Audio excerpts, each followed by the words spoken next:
Գիտեք, Արցախի ազգային ժողովի նախագահ ասաց, որ դուք եւ Փաշինյանը ծանոթ են եղել ընտրության եւ այլ ամեն ինչի մասին։ Դե գիտեք ոնց, իհարկե մեզ տեղյակ են պահել, բայց որևիցե մասնակցություն Երևանից չի եղել, նույնիսկ խորհրդի մակարդակով մասնակցություն չի եղել, թե նախագահի ընտրության հետ կապված որոշմանը, որովհետեւ գիտեինք բոլորս եւ Ադրբեջանը դրա մասին բաց խոսել էր, որ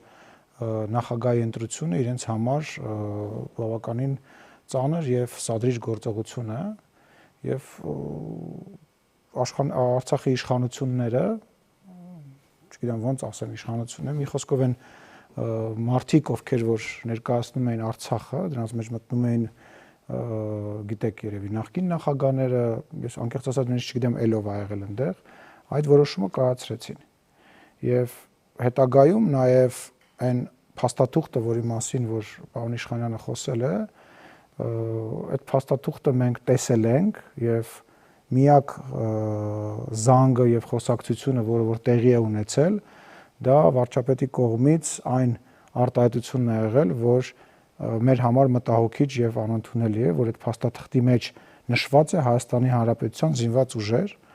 եւ վարչապետը ասել է, որ դա մեր համար անընդունելի է եւ այնտեղից պատասխանը հնչե, որ մենք այս փաստաթուղթը չենք ստորագրում,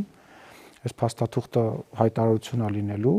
եւ այնուամենայնիվ մեր կողմից դա կրկնվել է, բայց փաստաթուղթը մեր հետ չի համաձայնեցվել, մեր կողմից չի հաստատվել, մեր կողմից որևիցե ձևով չի կարելի ասել, որ ինչ որ նույնիսկ խորհուրդ չենք տվել։ Այսինքն դուք ասել եք Արցախի իշխանություններին, որ չի կարելի հիմա այս ձևով նախագահ փոխել եւ այս ձևով նախագահ նշանակել, որովհետեւ Ադրբեջանը բաց տեքստով ասել է, որ եթե այդպիսի բան կլինի, մենք գործողությունների կդիմենք։ Մենք որևիցե բան, որևիցե ներգործություն, որևիցե արտահայտություն, որը որ կարող է ստիպողական կամ հետագայում տպավորություն թողնել, որ մենք ենք դա պարտադրել, չի արվել։ Արցախի իշխանությունները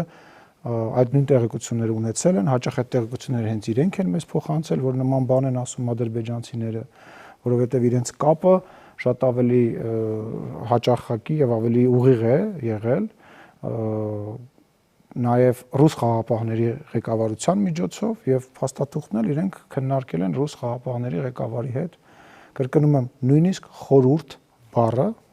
հայաստանյան իշխանությունների կողմից չի հնչել։